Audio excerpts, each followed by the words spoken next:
Hello, sisters. Welcome to the Sacred Medicine Podcast, weaving powerful, soulful practices into functional medicine. Step into this beautiful space of devotion and explore everything from nurturing foods, rituals, sexuality, and awakening your innate sensuality.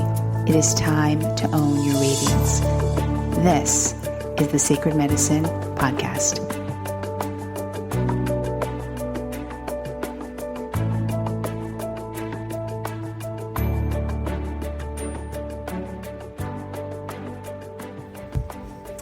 Hello, and welcome back to the Sacred Medicine Podcast. I am your host, Margaret Romero, and today's guest is Elizabeth Dialto. So, our conversation today was steamy. We get to really look at a side of her that you may have never known about, and that is her sensual and erotic side. So, I can't share any more. You're just going to have to listen in. And on to the show.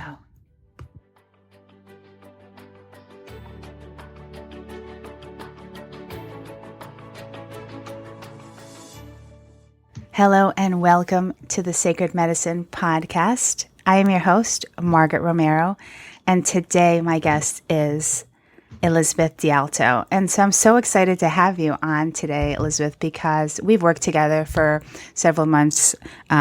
Elizabeth did some business coaching with me, which was fantastic. I cannot say enough about her coaching with her. It was fantastic. So I wanted to dive in and get a little intimate with you today. How are you doing? I'm good. How are you? I'm good. All right, let's see. I know you talk a lot about relationships, and you also talk about, so many different topics. Your podcast, you're also the host of Untamed, the Wild Soul podcast, which I listen to. And for the listeners, if you are really super into consciousness, learning about relationships, love, sensuality, sexuality, so many things, this is the place that you have to go. So I wanted to get started a little bit about, you have this beautiful feminine movement practice that you created, the Wild Soul movement. And I wanted to know, sort of how that all began for you, because I know from listening to your podcast that you grew up in a Catholic family, and so did I. And that sort of did a lot to me in terms of growing up with a lot of shame and hiding the body and all of these things. I had very, very strict parents. So I'm just curious that if that impacted you and how you sort of blossomed in to where you are now and to really embody that feminine movement practice. Oh my God, I love this question so much. As you're saying it, it's almost like, when your life flashes before your eyes, like the timeline of a specific thing. Right. That's what's happening for me. So just cut me off because I could literally talk for the next 45 minutes about this. Okay. But here's where I'll start. I've always been a little bit, somehow I had the sense, even as a small kid in church and things, to take what resonated for me and ditch what didn't. Mm-hmm. And I even remember my mom being not cool about that, being like, you can't just conveniently choose what you like. And I'm like, why not? So there was some really subtle messaging and stuff when I was growing up. Like my mom, for example, if I bought anything that was too tight or too short, or they thought it was too sexy, it would just somehow disappear in the laundry. And so it wasn't ever, the most overt thing my mom would ever say is women should be modest, but it wasn't even in comments like that spoke most volumes to me. It was the behaviors and the reactions to, me and my body and whatever. Mm. And I could see now in hindsight, I developed really early. I started growing breasts in the 3rd grade. I was menstruating by the time I was 10 years old. And I'm sure for, Catholic modest parents, it was a little scary to be like, our little girl is turning into a woman long before we anticipated having to deal with that. Right. So, and it was really funny. I remember also too being in my 20s and wearing, when the look, it was early 2000s or mid 2000s when the look of a long type of sweater and like leggings and boots was a thing. And I remember I had this like Argyle sweater that was like the kind that comes down to like above your knees and you would wear it with leggings. And I remember one of my roommates saying to me, "You're like the only person I know that could make Argyle look sexual." And it's like, it wasn't even like my body was just curvy. I have a big breast, I have a big butt, like kind of J-Lo-ish type of figure. And I didn't ask for it. I'm not trying to be sexual or put it out there, you know? And, but that's kind of how my body was built. At a young age too, I would get comments. I remember being 12 years old, being at my friend's pool club, and the lifeguard, who's probably like 17 or 18 years old, hating on me. And the look on his face when I was like, I'm 12 years old. I thought he was going to die. So wow. Really fascinating, all the various messages coming at me through other people's reactions to my body. And so for many years I was a tomboy, and I just hid it and I covered it up. Not necessarily because I was ashamed, but because I felt like it was a total inconvenience. I didn't like it. I wanted to be a boy. I didn't want to be a girl. And so what was interesting though is when I moved to California in 2013, that was the very first time I began to actually appreciate my breasts, because I looked around and I saw how many women had fake breasts. And I'm not knocking fake breasts, do your thing. However, for me, realizing that tons of people have spent thousands and thousands of dollars on what I was naturally blessed with, kind of just gave me a little bit of perspective of, wow, maybe I start appreciating what I have here. And so it was also, I was always into fitness and I always played sports. So I was into very like masculine, linear forms of movement, intense forms of movement. And in my 20s, when I started taking salsa lessons and when I started taking Zumba and then teaching Zumba, and I went to my first couple of pole dancing classes at Sheila Kelly S Factor in New York City, I just realized how good non-linear movement felt. Slow, sensual movement. And not necessarily, I was still of that like workout mindset. And I was like, oh, I'm not getting necessarily the benefit of a workout here, but this feels different. Like things were awakening in me, senses, perceptions.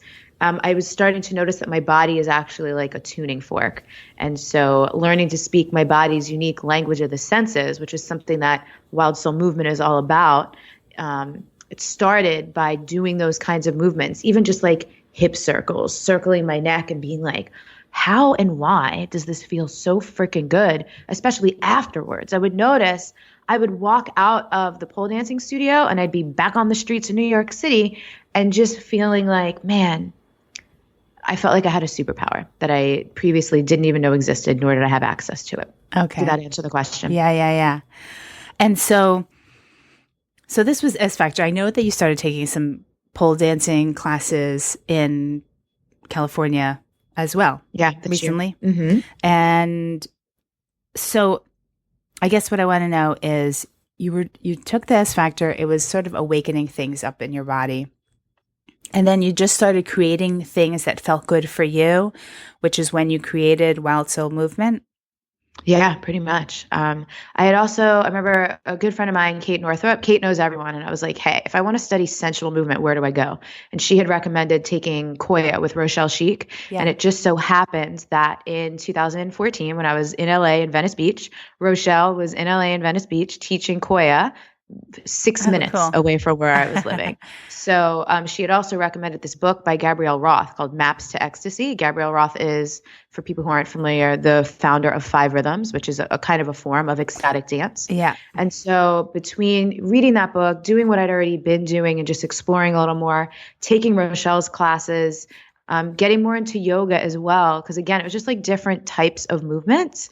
And I would just go to the beach. I would put on like a playlist. It was a lot of Beyonce in 2014 and Banks and these songs, like some old school, some Janet Jackson, and just noticing what makes me feel how I want to feel, which at the time, one of my core desired feelings when I was still doing Desire Map was wildly feminine.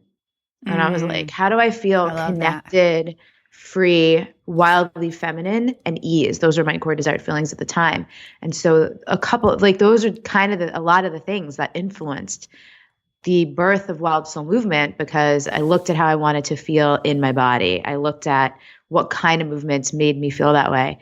and then just kept kind of tugging at the threads. And when I started doing it with other people and teaching it, I did 2 beta rounds. I had like 60 women go through 2 12-week beta rounds of it. And the things they were saying, because, just because I was having an experience with it didn't necessarily prove that other people would. But once I started sharing it, people were like, oh my God. Like someone one time said, I feel like I just had hot sex with myself. And I was like, great. Put that on the website. So I know you run, your coaching business. You're really busy. I know take a lot of downtime as well throughout your day, throughout your week. You go away, you do things. How do you switch from, let's say you've got client calls all day. How do you switch into that feminine? Like, what do you do? Give us a little behind the scenes of some of your practices. Another really great question. So first, I have to say, I'm not really busy. This is something that I'm super passionate about, something I've honed over the last few years, which has been a result of connecting in with my body through Wild Soul Movement, is I'm just way better at taking right action, which ends up being really efficient and really aligned. So I'm not that busy because I just don't do a lot of things other people do that fill my schedule just because I think I need to. I'm really clear on like the small hinge swings the big door. So I always say to people when they're like, oh, you must be so busy. I'm like, you'd be shocked at how unbusy I am. Like it's 10:15 a.m. Pacific time right now. We're doing this interview. I'm still in my friggin' bathrobe. I've been like chilling this morning. So just putting that out there that it's a possibility for people, even if you run like a business that has a lot of things or whatever is going on in your life. So, but the practices, so this is huge. And, I run a mentorship every year. And I remember last year, someone specifically asking, all right, I'm basically in masculine mode all day while I'm at work. And then I come home and like want to have dinner with my husband. And it takes me a little bit of time to get back into like being a wife when I've been a badass all day at my job. So, however it is, whatever is and this requires some experimentation for people, whatever for you gives you the fastest access back into feminine nature so that you can just like relax. And it's not about needing to stay there or needing to be super feminine, but just like if you have been in your masculine mode all day, like doing stuff, getting things done, action, action, action, go, go, go.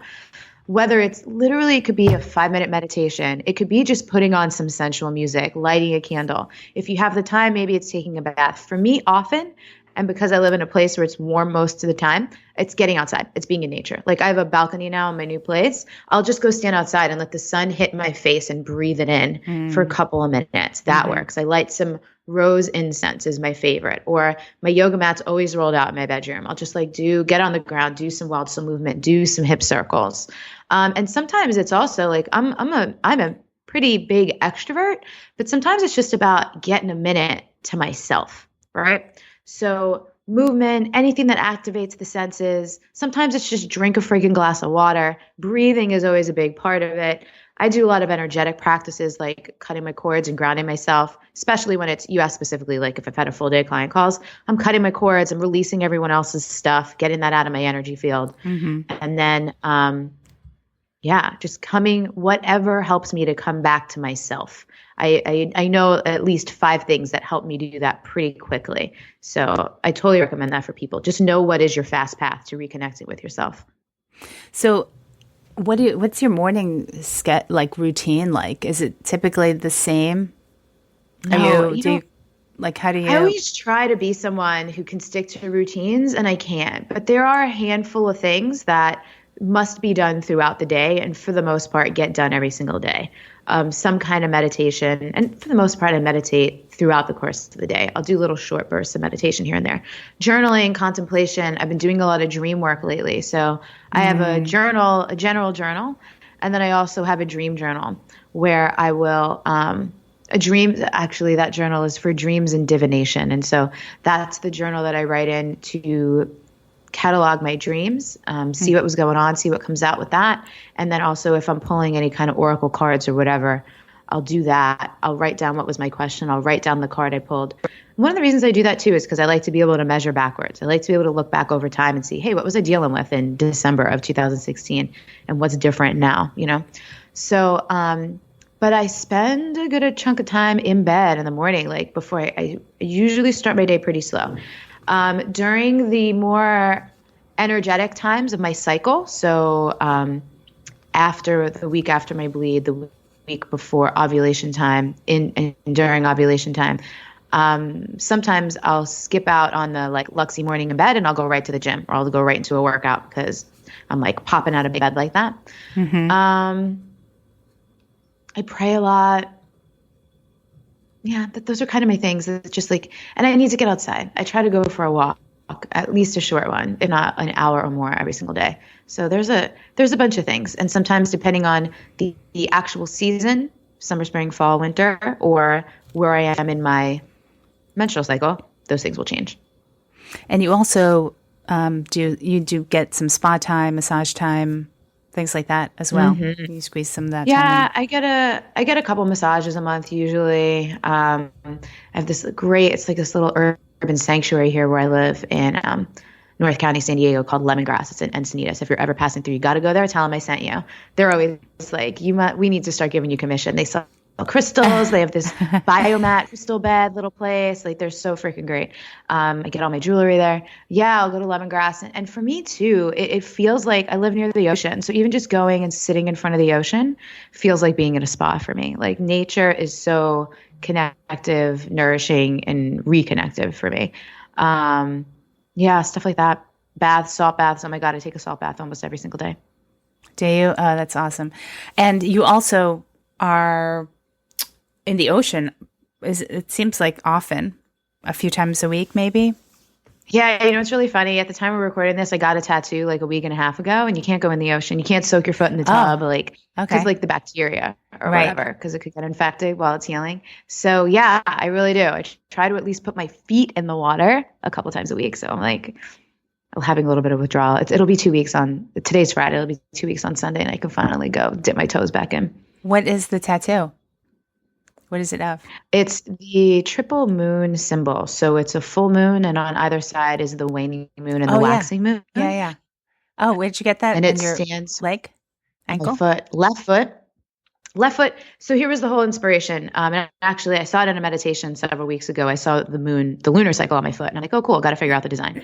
And when I was researching, like, kind of what form of the lunar cycle, and I found the triple moon symbol, and I was like, oh, that's amazing, because it represents maiden, mother, crone, the different aspects of feminine energy. And I was like, oh, that's perfect. And it needed to be on my left foot. I saw that in the meditation, but as I was piecing together what and why and what the significance was, I was like, oh, this makes so much sense. So I can always remember to be like rooted and grounded and come from that place of like deep feminine knowing that encompasses like all those different archetypal energies, And you did it left side because of the feminine side.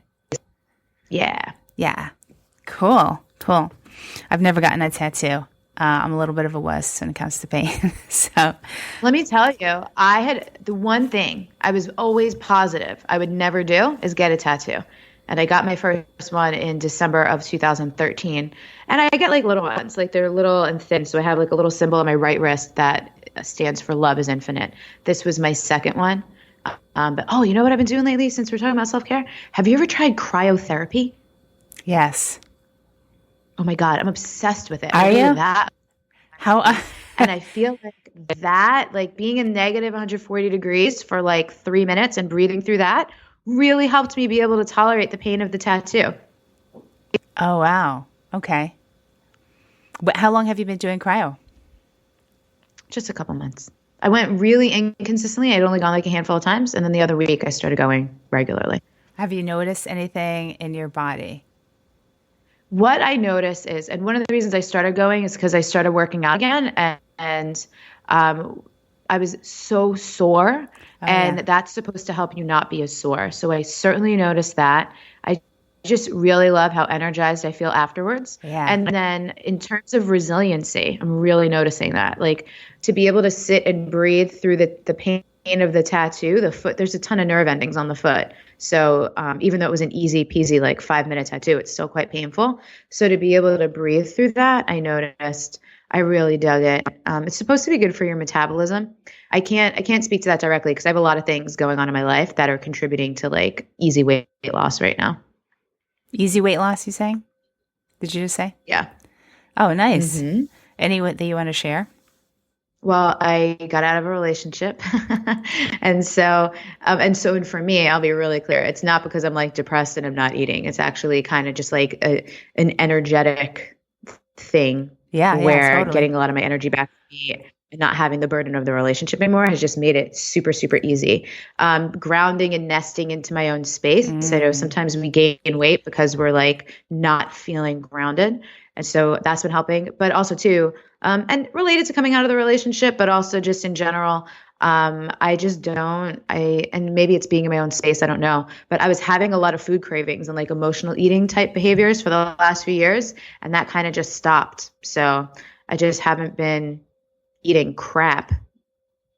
Yeah, it's really nice to be able to have your own space to kind of eat whatever the fuck you want, and it's just everything, every single detail of your sanctuary space is your own. It's your own creation, and I think there's such a beautiful thing about that. And we had been talking about this before, but I think even the way we nourish ourselves and the foods we bring into our home, it's like you're not having to shop for somebody else, or like, oh, well, they like this and they eat this even though I don't. It's like only the things that you eat are there. Do you know what I mean? So Yeah, yeah, totally. Like I have so much compassion for moms because it's like the kids' food, like all stuff is in the house, and like you really need a lot more discipline when there's other people around to not grab for the thing just because it's right there. exactly, exactly.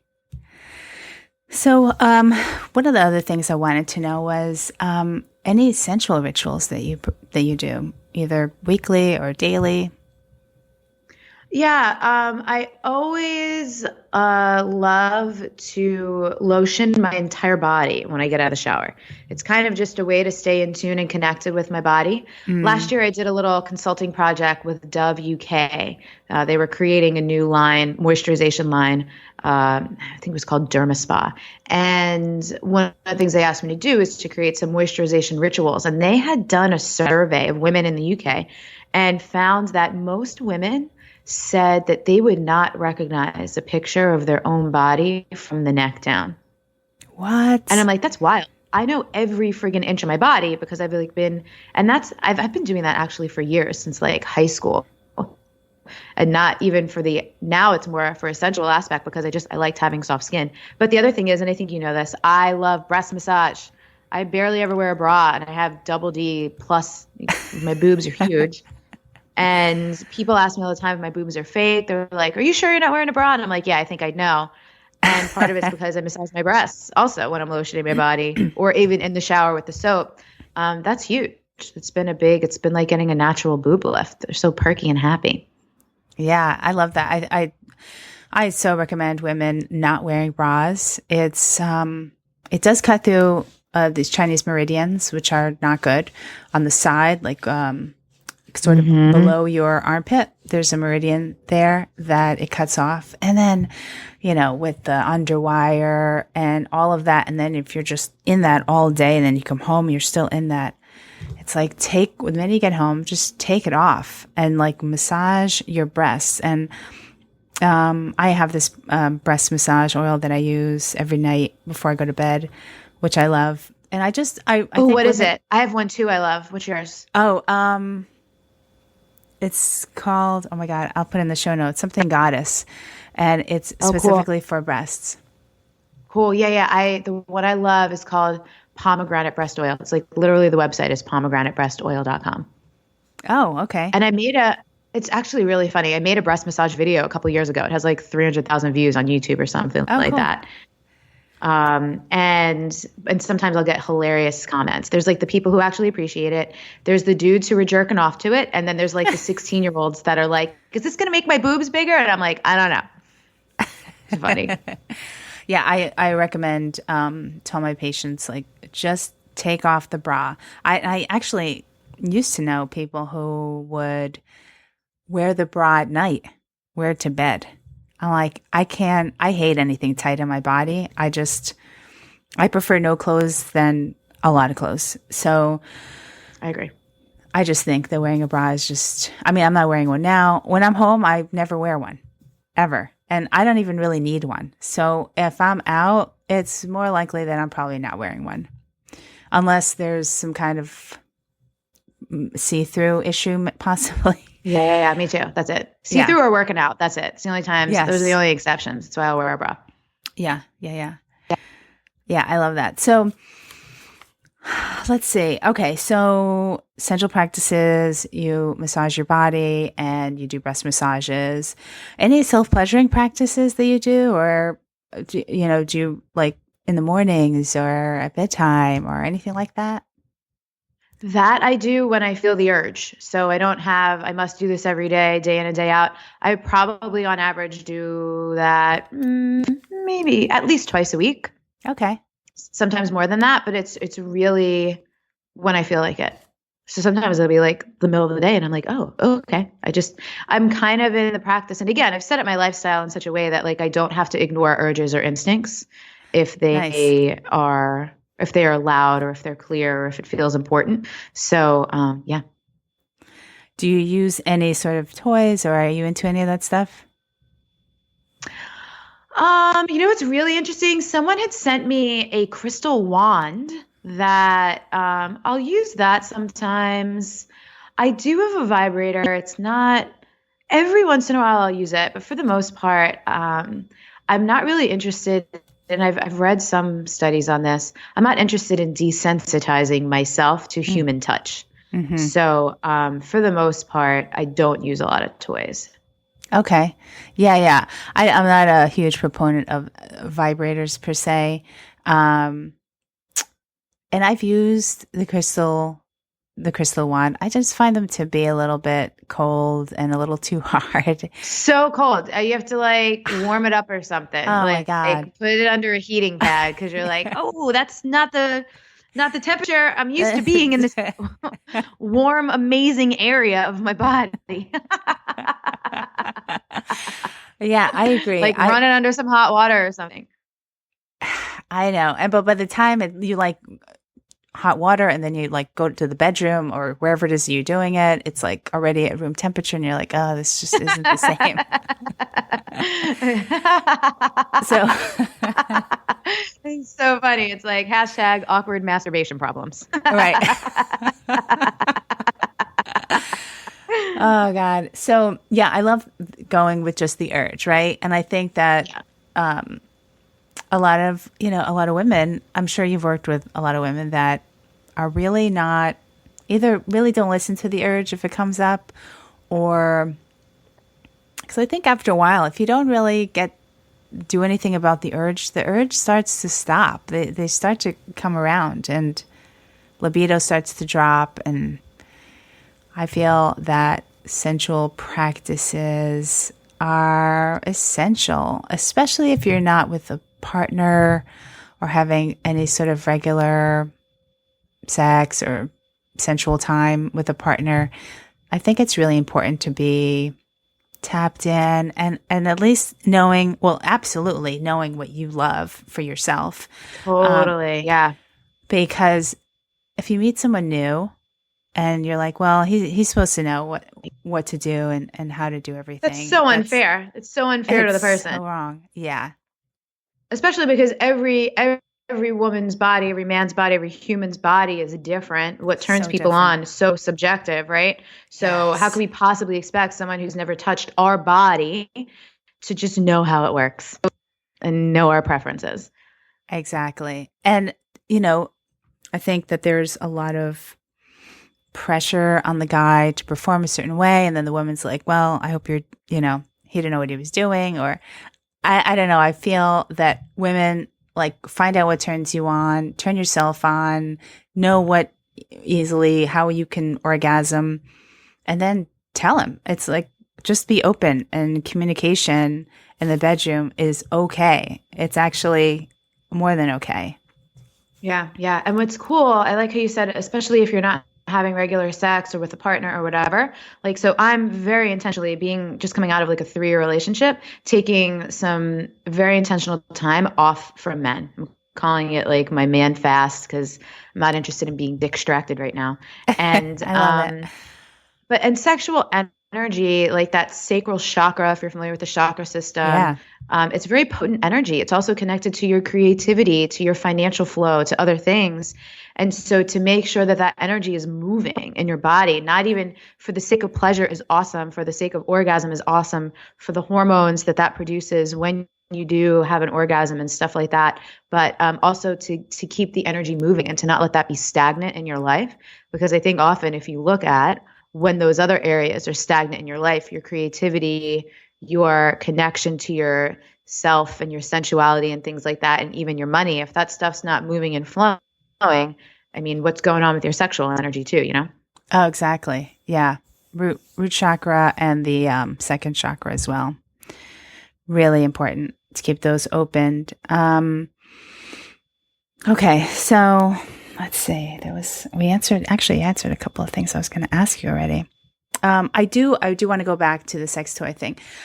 Yes, I do agree that vibrate, like the sex toys that vibrate, if you're using it too much on the clit or wherever you're using it, the body does become a little desensitized to it. I'm not a huge proponent of it, but I will say that if you are sort of experimenting and wanting to learn different types of orgasms, like G-spot orgasm, and if you're not able to manually do it yourself, which means inserting your finger into your vagina and finding where your G-spot is and stroking it, if that's sort of too awkward, you can't find it. There are also sex toys that are curved in such a way that you insert and you can actually stimulate your G-spot in that way to hopefully create and have you experience an orgasm that way. So I was just curious if that's something that you have tried, or have you tried experimenting with different ways of orgasming or anything like that? Yeah, so I took some courses in this a couple years ago, and exploring all the different types of orgasm with and without a partner is something that I think every woman should do, because I think that there's some women who I didn't know this because I've literally been touching myself and having orgasms since I was really young, probably like fifth, sixth grade, and I know there are some women who've never had an orgasm and they think they can't. And if you think you can't, I really do think every woman is capable of having an orgasm. If you can't, there's probably some emotional or some traumatic stuff going on down there. It's usually not a physical defect. Like, I know women who have been told by doctors that there's something wrong with their vagina or cervix or all these other things, and at some point healed some trauma, got with the right partner or whatever, and start having orgasms. So I don't buy that. So I think that's why it's really important to address all the aspects of sexuality, not just like the physical, the pleasure, the sex, but what's your relationship to sex, what's your history with sex and things like that. So yeah, I've tried basically all the things and they all work. And there's a time, sometimes I'm in the mood for this, sometimes I'm in the mood for that. It's really interesting. Also, sometimes depends on where I am in my menstrual cycle. Like, there are times when I want penetration and times when I don't. So, really fascinating to pay attention to, and not have to like analyze everything, but just be like, what do I want? Cool. I can have that. Yeah, I think it's really cool to be able to experiment and try different things or different toys, or for me, walking into like a sex shop is kind of like a kid in a candy store, and I love just trying new things, or if there's some new thing out or a new toy, or if this is what it could do, or that's kind of where my jam is. There's something Oh my God, I'll tell you something. Sorry to interrupt. I have go to say ahead. this is so freaking funny. I still to this day did not know who sent it, but someone sent me a breast massager, but it's like a nipple massager. So it's like the weirdest contraption. I could barely figure out how to use it. And I still don't, like, it came to my P.O. box, which is in the bottom of my emails. Like, I still have no idea. Was it the company? Like, I reached out to them, never got a response. Like, this is the type of things that people send me in the mail. Wait, so what does that look like? It's so weird. I'll text you a picture of it because it's so bizarre. It's kind of, you know what it kind of reminds me of? Have you ever used I guess they're called pasties, but you know, if you're like not wearing a bra, but it's Yeah. just like something, they're almost like the little like chicken cutlet things Yeah. to Yeah. cover your Yeah. nipples. Mm-hmm. It's like that, but so imagine two of those, but connected in the middle. And you like, I guess, put it over your nipples and then like turn it on, and it's just like vibrating on your nipples. I tried it once and I was like, How it's does it so feel? weird and awkward. It's like distracting because it's not even, It wasn't it's even like too turning you funny to on. be enjoyable. Yeah. And it was just like a vibration. Was it moving or Yeah. just like a buzzing sound? Like a buzzing. It's funny. Again, it was too funny. It was like distractingly awkward and hilarious to be pleasurable for me. Oh my God. That's And it was also when I was still with my former partner. So we were both like, what is this weird thing? And it was more like being in a toy shop and like just being like, let's play with this, let's do that. We were both like laughing and trying to figure out how it worked. It was just like not sexual at all. maybe it was the guy that responded to your breast massage that left you Right. that. He felt bad. He got called out. And he was like, I better apologize. Let me send this lady a breast massager. um, yeah, I just posted something on my, I have a private Facebook group with my podcast, and I posted this little video. It wasn't a demo. It was just me sort of showing this new toy that I discovered. For women out there who love to have, their clit sucked on. So it's a little device. It's called a Satisfier with a Y. And it's on Amazon. And you turn you put it. What's not on Amazon? I know. It's so funny that you can get sex toys Amazon Primes to you. Yeah, I know. You can. It's crazy. Good thing the UPS guy doesn't know what's in the box. So you place it on the clit and you turn it on, and there's like 11 different speeds, believe it or not. And there's like a suction. There's like a sucking sensation.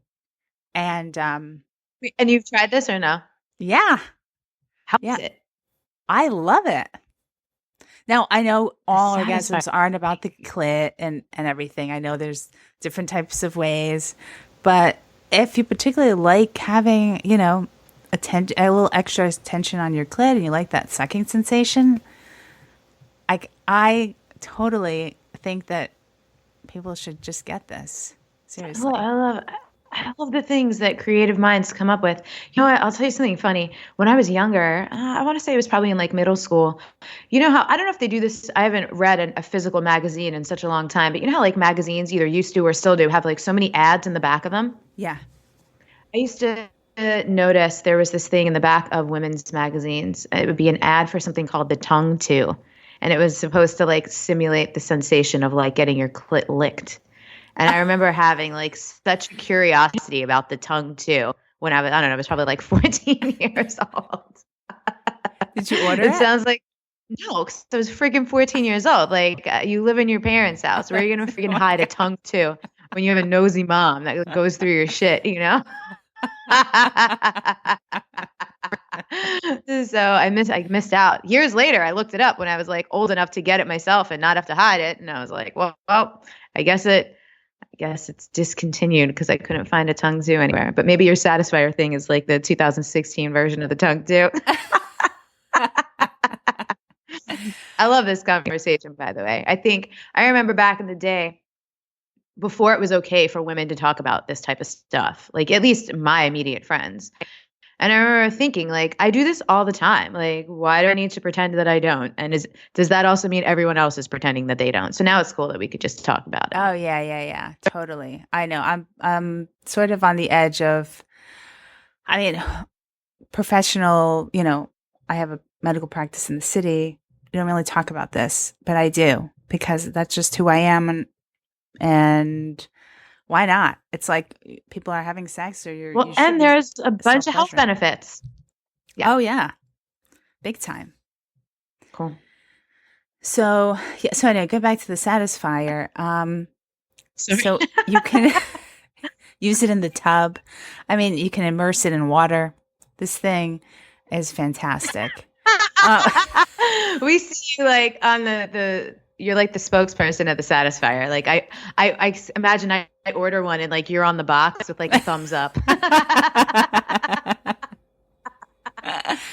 no, seriously, I emailed them and I'm like, I love this product. Can I be like an affiliate? I'd love to. How can I promote this to more people? Yeah. Or What they say. and then they were like, oh, can try this other email. And they're like made in Germany, so I don't know where that got sent. Who knows where? They got to get a better marketing team for that thing. They got a winner. So, so anyway, that was a satisfier. I was thinking about something else I was going to order for a girlfriend of mine. It's also on Amazon. This is crazy too. It's called oh my God, I'm going to forget the name of it. So it's this weird contraption that the guy wears. So your boyfriend or partner wears this weird like mask thing around his mouth, and it goes and it sort of goes around his head, and the chin, where his chin is like a cock. There's a cock. And then it leaves his mouth open. So he's going downtown to Julie Brown. Huh? What? It's so brilliant. Yeah. And wait, the activator? Just like a cock? Does it like vibrate too? Sorry, you're like telling me already and I'm so interested. I'm just interrupting you. I think it's called the activator. I have to look it up. I'll put it in the show notes. So where his chin is like this cock. And then his mouth is totally opened, so he's going down on her, at the same time penetrating her, which can't technically happen between two people ever, unless there's like a threesome happening. But then that's really awkward because then it's like, who's on top of who? It's a logistical nightmare. Right. So I was like, oh my God, this is brilliant. Like, who designed this? But the mask looks like tight. I don't know. It looks a little uncomfortable for the guy, but hell, if he's willing to wear it, why not? Right. Plus points for that guy. He's like, oh, hang on, let me put on the cock chin thing. Oh my God. Oh my God. You'll have to let me know if you try that one. I know. I was actually going to give it to a girlfriend of mine. You know, that still could be a gift, a really good gift. Market I mean, who research. wouldn't want Do me that? a favor. Try this out with your husband and let me know. Yeah, exactly.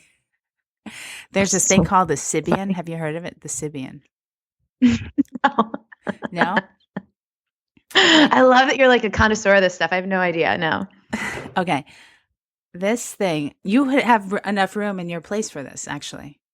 Your place. Wait, I would need to. This is wait.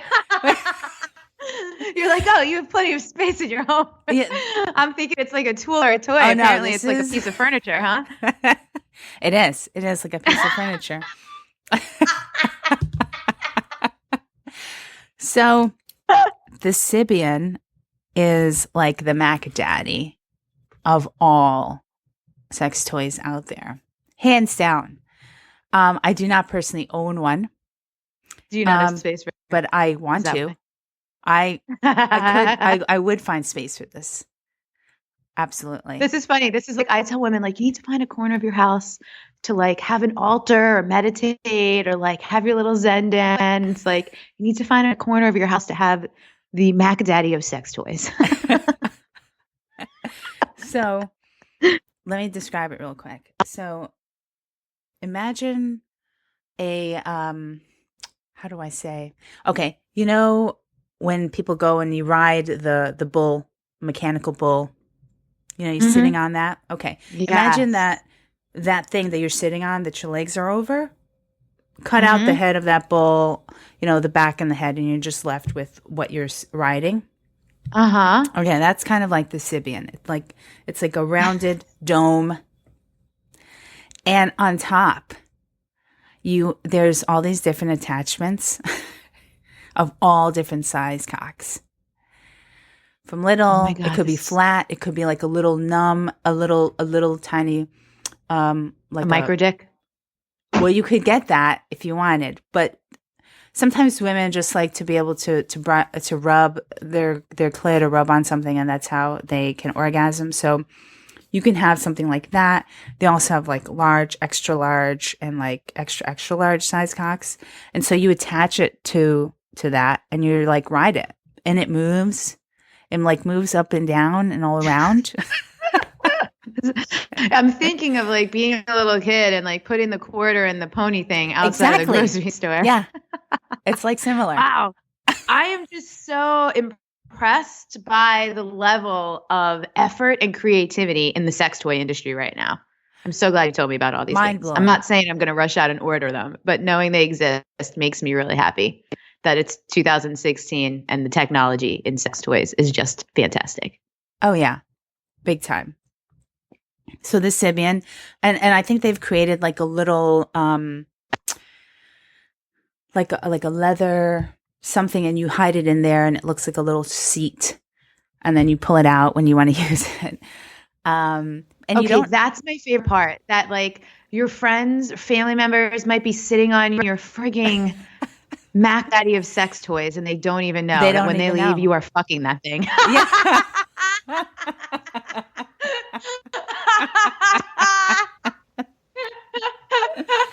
Yeah, exactly. That's so awesome.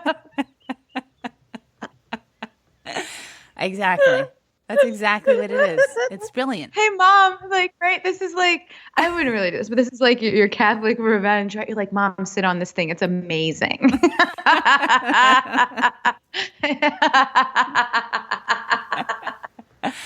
First of all, if my parents or anyone in my family ever heard any of these interviews, they'd be mortified right now. I know that they would. Right. I'm doing it anyway. My mom would be like, yeah, so that's the Sybian. And so it's, it takes up a little bit of space, but it does what it needs to do. And you don't have to be single necessarily to own that, because even if you have a partner, this is what I heard. This is what's great about it, is that you can, while you're riding it, okay, you could be going down on your man who's standing in front of you. So totally. Or I'm sure some dudes would just love to watch. Yeah, exactly. Watch you get off on that thing. That is so, I mean, again, the creativity is astounding. I know. It's brilliant. I was just at the Sex Expo in Brooklyn a couple months ago. Oh my God. I got to go to one. I mean, I'm sure I would just be having a freaking field day. Hilarious. The things. And even they have things for if your man penis size isn't, that big, and there are things that you can put on there that make it bigger. Oh, wow. I don't know how he would feel anything. I would feel bad for him because this thing looks pretty thick, but she would feel this huge thing going inside. But anyway, the things that they come up with, it's just really astonishing and mind-blowing. So fun. It's so amazing. All right. So any last things before we sort of wrap up? I love this. I'll share this, for some of you. I mean, if people are still listening, congratulations for not being super triggered by the deep conversation about like sex, masturbation, and all these things. It's cool to just have an open mind about this stuff. You never know what works or what's going to be enjoyable for you unless you try these things. And nor do you ever have to try something that you're super uncomfortable with unless you really want to, right? Like, just because I think sometimes people hear, oh, you have a podcast, you're an authority. Like, we don't know better than you do for yourself. Like, the only way to ever know anything is to try for yourself. And if you're not comfortable with something, that's great. Like, there's literally no judgment. Margaret and I have obviously spent years practicing embodiment, womanhood, sensuality. We're both really curious and interested in sexual practice and things like that. But, if it's not your thing, it's not your thing. And that's totally cool. But if you have a curiosity, start wherever your comfort level is and then maybe expand from there. But certainly if you're a person that has any history of sexual trauma, take it like baby steps at a time and make sure that you're just checking in with how you're feeling mentally and emotionally afterwards. Because if you have unresolved trauma, this could really trigger some stuff for you, the physical acts anyway. So just always be mindful of that. And if you have a therapist or if like you have a reaction to something, reach out to one of us and we can help connect you to someone that could help you with that. I just do always like to say that because I'm always so just really present in the work that I do, how many women do have that kind of trauma and how super, super sensitive and super, super intricate it is. And we just don't want anyone spinning out. We're laughing when we're talking about it. We have a super healthy relationship to it. And there's no judgment if you don't, but I just wanted to bring presence to that. Yes, thank you for bringing that up. By the way, if you are curious and you're like, I don't know, I've never owned a sex toy, I have no idea about like which one, there's a million things out there. There are some sex shops like in Manhattan, possibly where you live, which are higher end, higher scale type of sex toy places, like Babes in Toyland. That's just like one of the places. Sometimes they'll have like little, like once a month they'll have like at 7:30, learn how to, I don't know, such and such. They'll have like little mini free talks on things, but you can always go into these shops and talk to them. They're so knowledgeable. Or if you just go in and say, listen, I've never done this before. I'm kind of curious. Can you just show me what options are? They love that. They love that. So don't be nervous or afraid to sort of, open up and maybe be curious and go into one of those shops and see what's up. Cool. I love that. Okay. So last 3 questions of the day.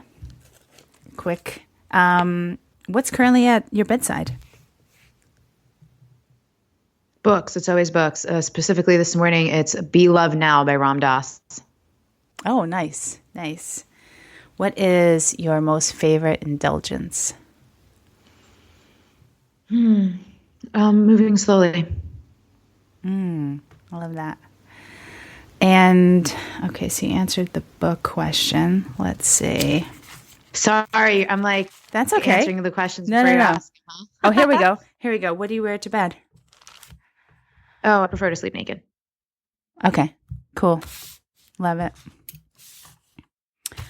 All right. Well, this has been a blast. Thank you for letting us into the erotic and sensual world of Elizabeth Dialto. Yeah, I can't wait to share this with the Wild Soul tribe because I've never talked about this kind of stuff with anyone before.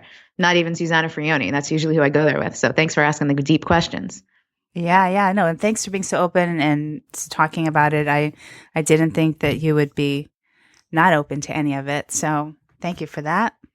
Right? When your life is called Untame Yourself, before we got on, Margot's like, anything I can't ask you? I'm like, come on now. Well, where can people find you? Tell us. The website is untameyourself.com. And if they're listening to this later in 2016, there's going to be a separate website for wildsoulmovement.com. Right now, they both go to the same place. But the best place is really the podcast, Untame the Wild Soul, or the Facebook group, untameyourself.com/Facebook. We have a cool community. I mean, you can come in there and ask these types of questions, and women are just having the conversation. It's a super safe and intimate space, and I really do my best. And I have a community manager now to make sure that that space stays feeling awesome for women to explore everything related to womanhood. Awesome. Yeah, definitely listen to the podcast. Love it. Love the people that you have on there. You really speak on so many different topics.